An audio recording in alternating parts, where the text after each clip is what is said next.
Good morning.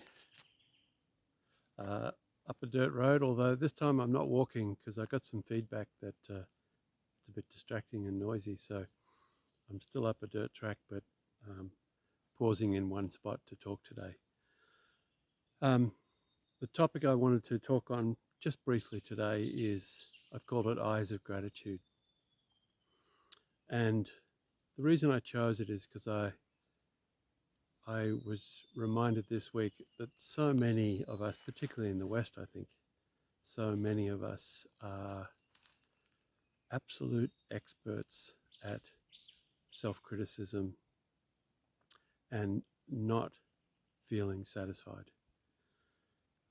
We have a whole culture built on it, right? The advertising industry is a whole industry built on the idea that we have to create something. When you get this, you'll be happy. So, of course, I think you all know that, we so often put our happiness, our satisfaction with life out ahead of us.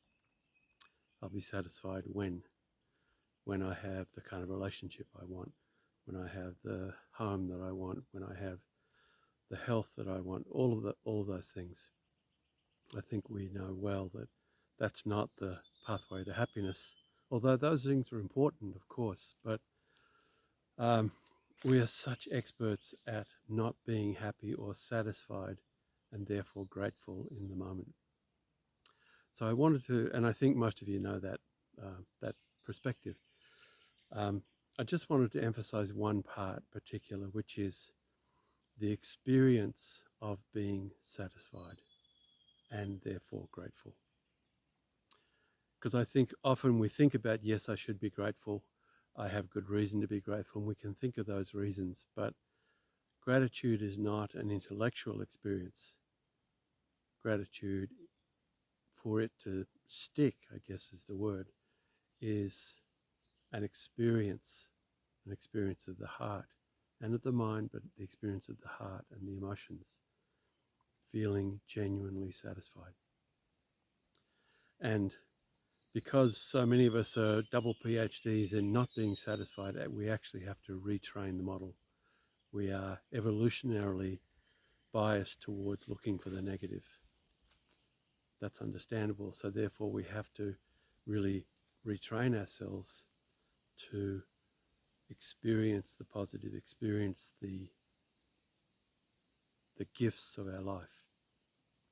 So I have a very simple model for this, which has worked for me for a couple of decades or more, that I found really transformational. And it's not about focusing on the big things, but focusing on the smallest of things for which we can genuinely be grateful. So if I was to say to myself, I'm so grateful for all of the wealth I have and my bank account is perfectly adequate, most of our subconsciouses would go, yeah, you're kidding me. It just doesn't work, doesn't sell. So we need to find those things every day that we can actually genuinely be satisfied with and therefore grateful for, right? So for me, it starts with the morning cup of coffee. Well, actually it starts before then. When I first wake up, I swing my legs to the side and I go, cool, I'm awake, I'm breathing. And I take an extra second or two just to realize and allow the feeling of, the experience of, that's a good thing. How good is that? And then morning cup of coffee, I make myself a cup of coffee and I have the first sip. And rather than thinking about what I got to do today, what I got to do, I just take an extra moment to go, how good is that?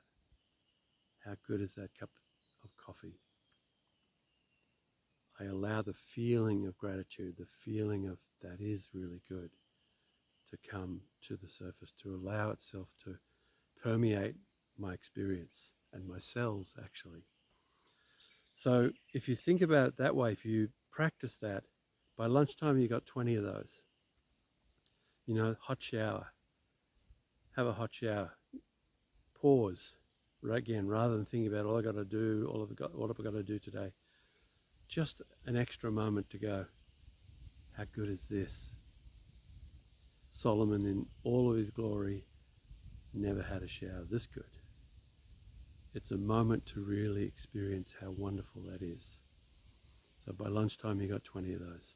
You know, when I was a younger person, we didn't have much money. We had old clunker cars, and so many times we'd have trouble with these cars.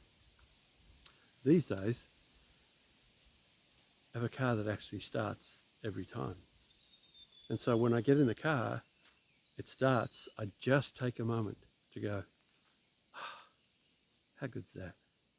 I allow the feeling of being satisfied, being grateful for that. And as I said, by lunchtime you got 20. By dinner time you got another 20. By the time you're in bed, you've had another 20. So 20 to 60 times a day. It's just an extra second or two to go, ah, how good is that? Because if we actually look at our lives, we have so many gifts, particularly in the wealthy parts of this world. There are so many who have so little externally. We who have lots externally sometimes miss the fact that these are gifts to us. So I really want to encourage you to try that.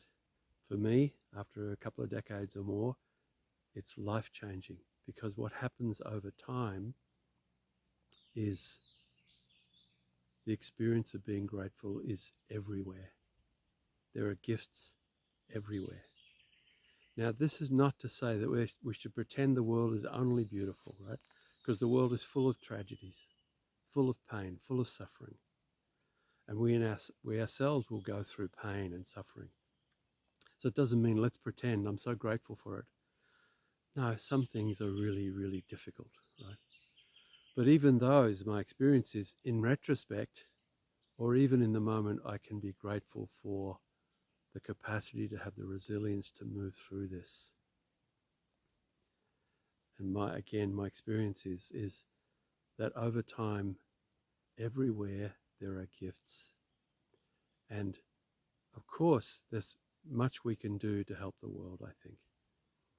But we're much better equipped to do that if we feel gratitude, satisfaction deep within ourselves, rather than always what's wrong, what's not enough. From that perspective, we are better equipped, I think, to actually help the world, help others.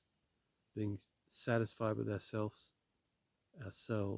allows us to then see the incredible things in other people, the incredible opportunities that come to us more often if we just looked. So I hope that helps. I highly recommend it, and I really thank you for joining me today. I hope you have a wonderful week. I'll see you next week. Thank you. Bye.